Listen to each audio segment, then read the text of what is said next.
saudaraku yang terkasih, kita bertemu lagi. Kembali Anda berjumpa dengan saya, Pastor Igo Walerubun MEC dalam Kisah Para Orang Kudus Setiap Hari. Hari ini tanggal 23 Juni kita memperingati dua orang kudus di dalam gereja kita.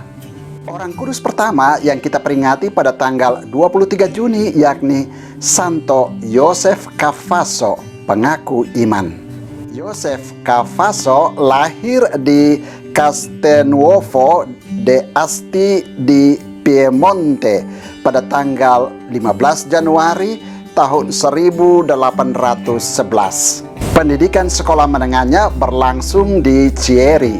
Pada mulanya ia diolok-olok oleh kawan-kawannya karena badannya bungkuk dan kecil. Meskipun demikian, ia baik hati dan ramah kepada semua kawannya. Maka lama-kelamaan mereka mulai mencintai dia. Pada umur 20 tahun, Cavasso ditahbiskan menjadi imam.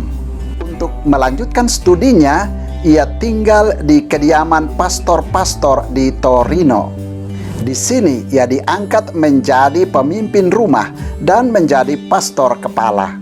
Semboyannya yang terkenal ialah membantu sebanyak mungkin orang untuk masuk surga. Salah satu muridnya yang terkenal ialah Santo Yohanes Don Bosco. Bersama Don Bosco, ia mengunjungi rumah-rumah piatu dan merawat anak-anak itu dengan penuh cinta. Ia menaruh perhatian besar terhadap pelayanan sakramen pengakuan bagi para tahanan, khususnya mereka yang dijatuhi hukuman mati. Kepada orang-orang ini, ia memberikan bimbingan rohani yang sungguh meneguhkan hati sehingga mereka menjalani hukuman mati itu dengan iman yang teguh. Oleh bimbingannya pun, para tahanan merasakan suatu ketenangan batin yang membahagiakan sehingga mereka dapat mati dengan tenang.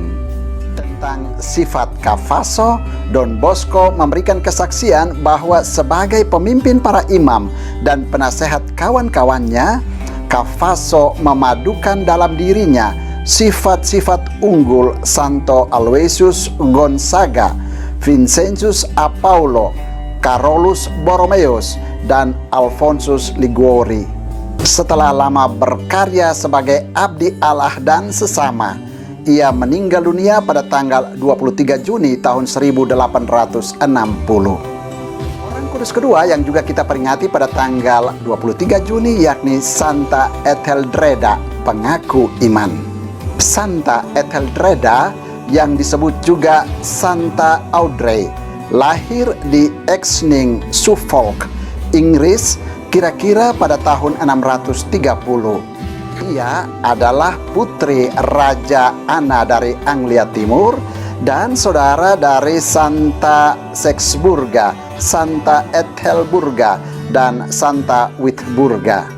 Walaupun Santa Etheldreda menikah dua kali, keduanya karena alasan kenegaraan, ia tetap bersikeras menghayati kaul kemurnian hidup bagi Allah. Suaminya yang pertama setuju menjalankan pantang perkawinan demi tegaknya kaul kemurniannya itu. Ketika suaminya meninggal, ia mengasingkan diri ke Pulau Ely, salah satu wilayah yang berada di bawah kekuasaan Inggris. Di sini Etheldreda menyepi seorang diri dalam khalwat yang mendalam. Di kemudian hari, demi memenuhi keinginan keluarganya, ia menikah lagi dengan pangeran muda Egfrid dari Northumbria. Mulanya Etheldreda sanggup menjalankan kaul kemurniannya tanpa ada gugatan dari Egfrid, suaminya.